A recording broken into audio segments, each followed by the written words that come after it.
एक बहुत ही बड़ा, बहुत ही नाटकीय बदलाव अंतर्राष्ट्रीय संबंधों में, और इसने सबको हैरान कर दिया है। तो चलिए आज इसी भू राजनीतिक पहेली को सुलझाने की कोशिश करते हैं। जरा इन दो तस्वीरों को देखिए। एक तरफ कुछ ही साल पहले अमेरिका और भारत की दोस्ती की मिसालें दी जा रही थीं। रिश्ते अपने सबसे ऊंचे मकाम पर थे।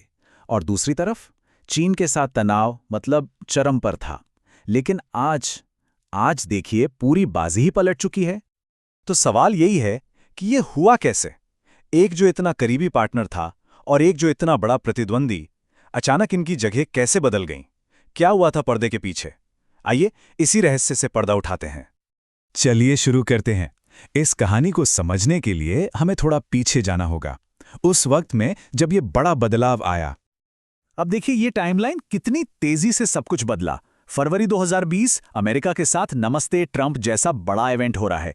जनवरी 2025 में एक बहुत बड़ी टेक्नोलॉजी पार्टनरशिप शुरू होती है, और फिर बस कुछ ही महीने बाद अगस्त 2025 में चीन के विदेश मंत्री दिल्ली आकर कहते हैं कि रिश्तों में स्थिर प्रगति हो रही है। मतलब इतने कम वक्त में ये हुआ क्या? तो साझेदार से सीधा निशाना, आखिर क्यों? इस बड़े यू टर्न के पीछे की वजह क्या थी? चलिए इसे समझते हैं 3T के जरिए। 2025 की शुरुआत तक अमेरिका और भारत के रिश्ते मतलब आसमान छू रहे थे। पार्टनरशिप का नाम भी था ट्रस्ट, और ये सिर्फ नाम नहीं था, सच में भरोसा था। स्पेस में साथ काम करना, डिफेंस में 80% टेक्नोलॉजी ट्रांसफर, जो पहले कभी नहीं हुआ था। सेमीकंडक्टर और एआई जैसे फ्यूचर टेक्नोलॉजी पर मिलकर काम करना, ये एक बहुत ही गहरी, बहुत ही मजबूत दोस्ती थी। सब कुछ बढ़िया चल रहा था, और फिर कहानी में एक ट्विस्ट आया। ये मजबूत रिश्ता तीन ताकतों के बीच फंस गया। एक तरफ था ट्रस्ट, दूसरी तरफ टैरिफ, और तीसरी तरफ ट्रंप। और इस पूरे खेल को बदलने वाली थी बस एक संख्या, 50%। जी हां, 50%। इसी एक नंबर ने सब कुछ बदल दिया। हुआ ये कि ट्रंप एडमिनिस्ट्रेशन ने भारत के रूस से तेल खरीदने को मुद्दा बनाया, और इसी का हवाला देकर कई भारतीय इंपोर्ट्स पर सीधा 50% का टैरिफ लगा दिया। तारीख थी 27 अगस्त 2025। जाहिर है ये भारत के लिए एक बहुत बड़ा आर्थिक झटका था। और अमेरिका का मैसेज बिल्कुल क्लियर था, एकदम सख्त। व्हाइट हाउस के एक सलाहकार पीटर नवारो ने साफ साफ कहा, अगर भारत को एक स्ट्रेटेजिक पार्टनर की तरह ट्रीटमेंट चाहिए तो उसे वैसा एक्ट भी करना होगा। मतलब सीधा सीधा अल्टीमेटम था, या तो हमारी लाइन पर चलो, नहीं तो तैयार रहो। तो अमेरिका ने ये कदम उठाया, और इसका असर बहुत तेज और शायद अनपेक्षित था।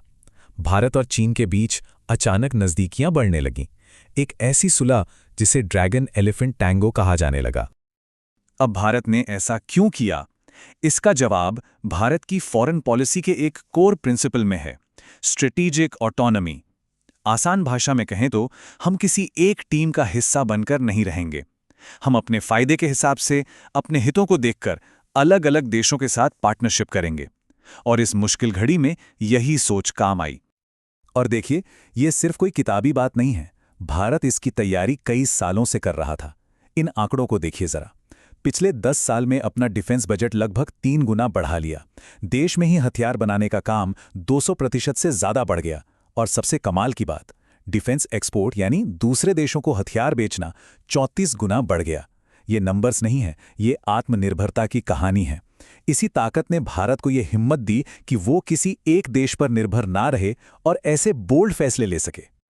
तो क्या ये कोई दिल से की गई दोस्ती थी? बिल्कुल नहीं। ये पूरी तरह से एक प्रैक्टिकल, एक टैक्टिकल मूव था। चीन के लिए ये एक बड़ी जीत थी।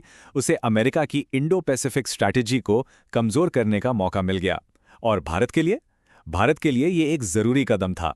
अमेरिकी टैरिफ से आर्थिक राहत मिली और एक दुश्मन कम हो गया। मतलब दोनों का अपना अपना फायदा था। और ये सिर्फ बड़ी बड़ी बातें नहीं थी, जमीन पर भी काम हुआ। देखिए, सीधी उड़ानें फिर से चालू हो गईं, वीजा मिलना आसान हो गया। सबसे बड़ी बात ये थी कि बॉर्डर के कुछ हिस्सों पर शुरुआती समझौते की बात आगे बढ़ी। और तो और प्रधानमंत्री मोदी ने 7 साल में पहली बार चीन जाने का न्योता भी मान लिया। अब जब भारत और चीन इतने करीब आ रहे थे, तो इसका असर दूसरे ग्रुप्स पर तो पड़ना ही था। और सबसे बड़ा असर पड़ा क्वाड पर। याद करिए, क्वाड को बनाया ही क्यों गया था? अमेरिका, भारत, जापान और ऑस्ट्रेलिया का ये ग्रुप अमेरिका की एशिया स्ट्रैटेजी का सेंटरपीस था। इसका मकसद था चीन के खिलाफ एक डेमोक्रेटिक मोर्चा बनाना। और यहीं पर सबसे बड़ी आयरनी है। देखिए, क्वाड का आधार था चीन को काउंटर करना और भारत उसका एक अहम पिलर था। और अब नई हकीकत क्या है? क्वाड का वही मेंबर भारत अब चीन से ही अपने रिश्ते गहरे कर रहा है। इससे हुआ क्या? क्वाड का जो मेन मकसद था, जो आपसी भरोसा था, वो कमजोर पड़ गया। तो चलिए अब थोड़ा जूम आउट करते हैं और देखते हैं कि इस पूरी उथल-पुथल का, इस नए समीकरण का बड़ा मतलब क्या है। देखिए, इकोनॉमिक्स को देखें तो कहानी और साफ हो जाती है। भारत के सामने एक सीधी सी चॉइस थी।